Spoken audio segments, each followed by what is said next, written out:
Surati sanunakismu daulatan. Qobla ta'dim ismi Natabila. Ismi Moita Amanda. Ismi Wahdatul Nisa. Wa ana Ahmad Fauzan.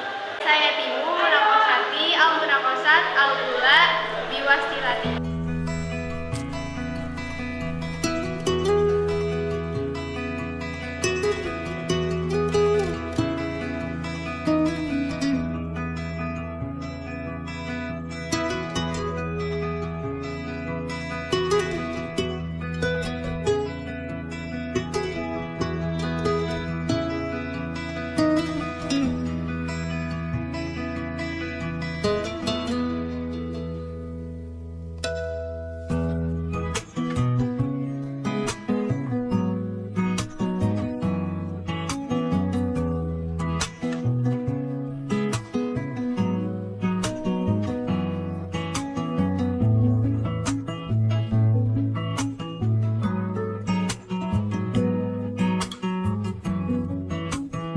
Halo teman-teman semua, jadi kan di sini kita bakal bahas tentang negara Mesir kan.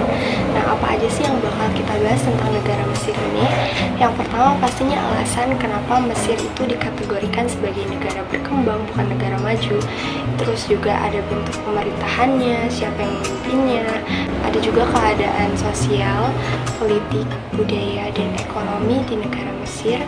Lalu ada masalah-masalah yang terjadi, lalu juga ada hal-hal unik hingga bentuk kerjasama yang Mesir jalani. Oke, langsung aja ke pembahasan pertama. Kenapa sih Mesir masih dikatakan sebagai negara berkembang bukan negara maju?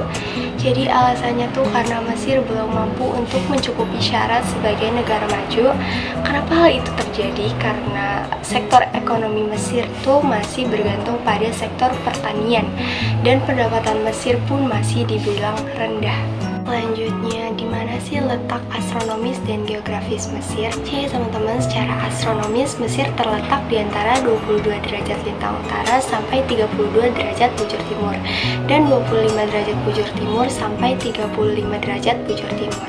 Lalu secara geografisnya, Mesir terletak di Afrika Utara dengan sebagian posisi negaranya menghadap Laut Mediterania dan Laut Merah.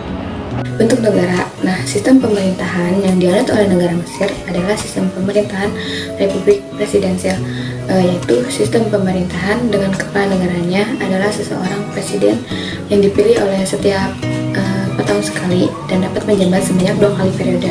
Berbeda dengan Republik Presidensial pada umumnya, kepala pemerintahannya di Mesir adalah seorang presiden yang perdana menteri yang dianut oleh presiden. Selanjutnya ada pendapatan per kapita.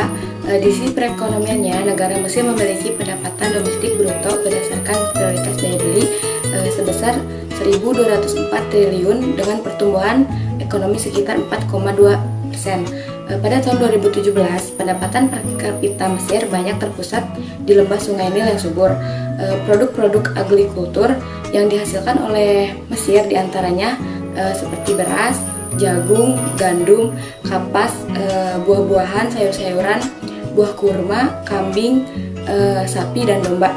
Selanjutnya ada komoditas. Komoditas ini terbagi menjadi 2, yaitu ekspor dan impor. Nah, ekspor yaitu ada minyak mentah, dan produk-produk petroleum, katun, tekstil, produk-produk mentah, dan produk Pertamina dan buah-buahan. Dan impornya ada mesin, peralatan makanan, bahan-bahan kimia, produk kayu, dan BBM. Selanjutnya ada sosial budaya negara Mesir. Yang pertama, suku asli. Penduduk negara Mesir terdiri dari suku Hamis, suku Nubia, dan suku Arab. Suku Hamis merupakan suku asli Mesir bercirikan kulit putih kehitam-hitaman, suku Nubia berkulit hitam, dan suku Arab berkulit kemerah-merahan. Dan yang kedua ada bahasa persatuan yang dipergunakan adalah bahasa Arab. Dan yang ketiga ada tarian. Tari perut dikenal sebagai tari Arab. Dalam bahasa Arab, roksi sarki artinya tarian oriental, merupakan tarian yang memperlihatkan bagian rahim atau perut. Dan yang keempat ada makanan khas. Yang pertama kunapa, hidangan yang disajikan dengan roti, memiliki bentuk seperti mie dan rasa yang manis. Dan yang kedua ada mulkia. Makanan ini hampir serupa dengan sup rumput laut di Korea, terbuat dari sayur yang berasal dari tanaman ramit. Dan yang terakhir ada duka. Duka biasanya disajikan bersama roti tawar khas Mesir, bisa juga dicampurkan dengan tomat dan mentimun untuk hiasan pinggirnya. Selanjutnya ada masalah yang terjadi. Yang pertama, inflasi buruk dan krisis mata uang dalam 5 tahun. Mesir menderita inflasi terburuk dan krisis mata uang dalam 5 tahun yang membuat makanan menjadi sangat mahal sehingga banyak orang Mesir tidak mampu lagi membelinya. Salah satunya adalah kemampuan untuk membeli ayam yang merupakan makanan pokok. Beberapa faktor yang berkontribusi terhadap kegagalan ekonomi Mesir yakni peran militer yang terlalu besar yang menurut para analis melemahkan sektor swasta. Kemudian alokasi dana besar untuk proyek-proyek besar seperti menara tertinggi di Afrika serta ibu kota baru di padang pasir yang menampung pertahanan. Tidak hanya itu, perekonomian Mesir mengalami pukulan signifikan dalam 2 tahun terakhir akibat pandemi COVID-19. Ditambah kejadian Rusia menginvasi Ukraina yang menekan cadangan mata uang asing dan kenaikan harga bahan bakar mendorong kenaikan inflasi. Dan yang kedua ada sektor swasta di Mesir menyusut. Hal-hal unik yang ada di Mesir. Yang pertama adalah piramida. Piramida adalah bangunan menyerupai emas. Dalam sejarah konstruksi, piramida digunakan sejak lama. Bangsa-bangsa Mesir kuno dan bangsa Maya menggunakan bangunan-bangunan piramida sebagai makam raja-raja masa dahulu dan sarana ibadah atau pemujaan. Selain itu, ada dugaan sebagai tempat menimbun atau gudang ataupun tempat penyimpanan harta. Yang kedua adalah Sphinx Agung Giza. Sphinx Agung Giza adalah sebuah patung batu kapur berbentuk Sphinx yang berbaring. Sphinx itu apa sih? Sphinx adalah makhluk mitologi manusia dan bertubuh singa. Patung ini menghadap lurus dari barat ke timur dan terletak di dataran tinggi Giza di tepi barat Sungai Nil di Giza, Mesir. Wajah Sphinx ini dianggap mewakili Firaun Khafre. Sphinx memiliki panjang 73 meter dan kaki depan ekor dan 20 meter. Sphinx adalah patung monumental tertua yang diketahui di Mesir dan salah satu patung yang paling terkenal di dunia. Arkeologi menunjukkan bahwa patung ini dibuat oleh orang Mesir kuno dari kerajaan lama selama masa pemerintahan Khafre sekitar 2558 sampai dengan 2532 sebelum Masehi. Yang ketiga adalah Lembah Para Raja. Lembah Para Raja bahasa Arabnya adalah Wadi El Muluk, adalah sebuah lembah di Mesir di mana kuburan para firaun dibangun. Lembah Para Raja terletak di tepi barat Sungai Nil di sekitar kota Tebe atau Luqor. Untuk kerjasama di Mesir, kerjasama Mesir di bidang politik. Mesir merupakan negara Arab pertama yang mengakui kemerdekaan Indonesia pada tahun 1946.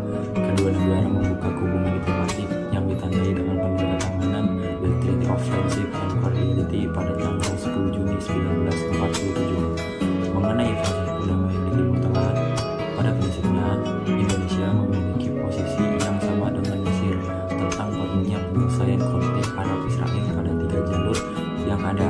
Yang pertama, Palestina Israel, yang kedua, Lebanon Israel, dan Suriah Israel, sesuai dengan resolusi PBB yang relevan dan kesepakatan-kesepakatan yang pernah dicapai oleh pihak-pihak yang bertikai. Kerjasama Mesir di bidang ekonomi. Hubungan bilateral di bidang ekonomi antara Indonesia dan Mesir mengalami peningkatan yang signifikan, baik dari peningkatan kuantitas pertemuan atau hubungan bilateral. Mesir merupakan salah satu mitra dagang non-tradisional yang penting bagi Indonesia. Ekspor utama Indonesia ke Mesir adalah kelapa sawit dan turunannya, bahan karet, benang filament, sintetis, kopi, dan lain-lain.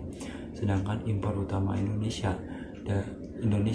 dari Mesir adalah kalsium dan aluminium fosfat, kapur alami, kurma, nanas, mangga, dan lain-lain. Kerjasama Mesir di bidang sosial budaya. Hubungan kerjasama bilateral Indonesia dan Mesir di bidang penerangan kesepakatan antara kantor berita antara dan Middle East News Agency atau MENA melalui persetujuan LKBN antara MENA yang ditandatangani di Kairo 12 Oktober 1977. Berbagai perkembangan Indonesia seperti pemilu, bencana alam, aktivitas politik luar negeri Indonesia, serta beragam kegiatan perwakilan mendapat liputan luas dari berbagai media Mesir.